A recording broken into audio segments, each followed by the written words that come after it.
இந்த school assembly அப்போல்லாம் யாராச்சும் பேசிக்கிட்டே இருந்து இந்த அசம்பிளி எக்ஸ்டெண்ட் ஆகும்ல, ஃபர்ஸ்ட் பீரியட் கட் ஆகுமே, அப்போ ஸ்டூடெண்ட்டாக இருக்கும்போது நமக்கு எவ்வளோ ஹாப்பியாக இருக்குமோ அது போல தான் சண்டே அப்போவும் இந்த அலாரம் ஒரு பக்கம் அடிச்சுக்கிட்டே இருக்கும், நம்மளும் எக்ஸ்டெண்ட் பண்ணி வச்சுட்டே இருப்போம். காரணம் சண்டே தானே எக்ஸ்டெண்ட் பண்ணுவோம் அப்படின்னு. இது போல யாராச்சும் ஃபீல் பண்ணியிருக்கீங்களா? ஃபீல் பண்ணியிருந்தா கமெண்ட்ல சொல்லுங்க.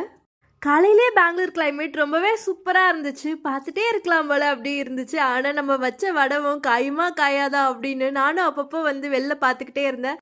நம்ம எப்பவும் பாசிட்டிவாக தான் இருப்போம், ஆனால் நம்மளை சுற்றி உள்ள நெகட்டிவ் வைப்ஸ் என்னைக்காவது ஒரு நாள் நம்மளை தாக்கும்ல.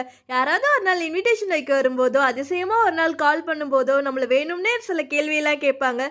காலேஜ் முடிஞ்சிருச்சா? ஓ கல்யாணம் ஆகலையா? இன்னும் கல்யாணம் முடிஞ்சிருச்சா? குட் நியூஸ் இல்லையா? ஓ ஃபர்ஸ்ட் பேபி இருக்கா? எப்போ செகண்ட் பேபி? இது போல நிறைய கொஷின்ஸ் அவங்கள்ட்ட இருந்துகிட்டே இருக்கும். இவங்களுக்குலாம் பதில் சொல்லியும் இவங்க சொன்னதை யோசிச்சியும் நம்ம மைண்டை நம்ம ஸ்பாயில் பண்ணிக்க கூடாது. ஸ்கூல் அண்ட் காலேஜில் ஃபர்ஸ்ட் பீரியட் முடிஞ்சால் செகண்ட் பீரியட், செகண்ட்க்கு அப்புறம் தேர்டு, லஞ்சு, பிரேக்குன்னு இருக்குமோ அது போல் இவங்களும் நிறைய லைஃப்க்கான பீரியட்ஸ்லாம் வச்சுருக்காங்க. இதிலலாம் நம்ம என்றைக்கும் விழுந்துடவே கூடாது. ஹாப்பியாக இருப்போம், நமக்கு பிடிச்ச மாதிரி நம்ம லைஃப்பை வாழ்வோம். Everything will comes to you at the right time. இது எனக்கு ரொம்பவே பிடிச்ச குவாட். ஒரு வழியாக பெங்களூரில் வெயில் வந்துருச்சு. இது போல் நம்ம லைஃப்லேயும் ஒரு நாள் ஒளி வரும். ஒளி வந்து விட்டது.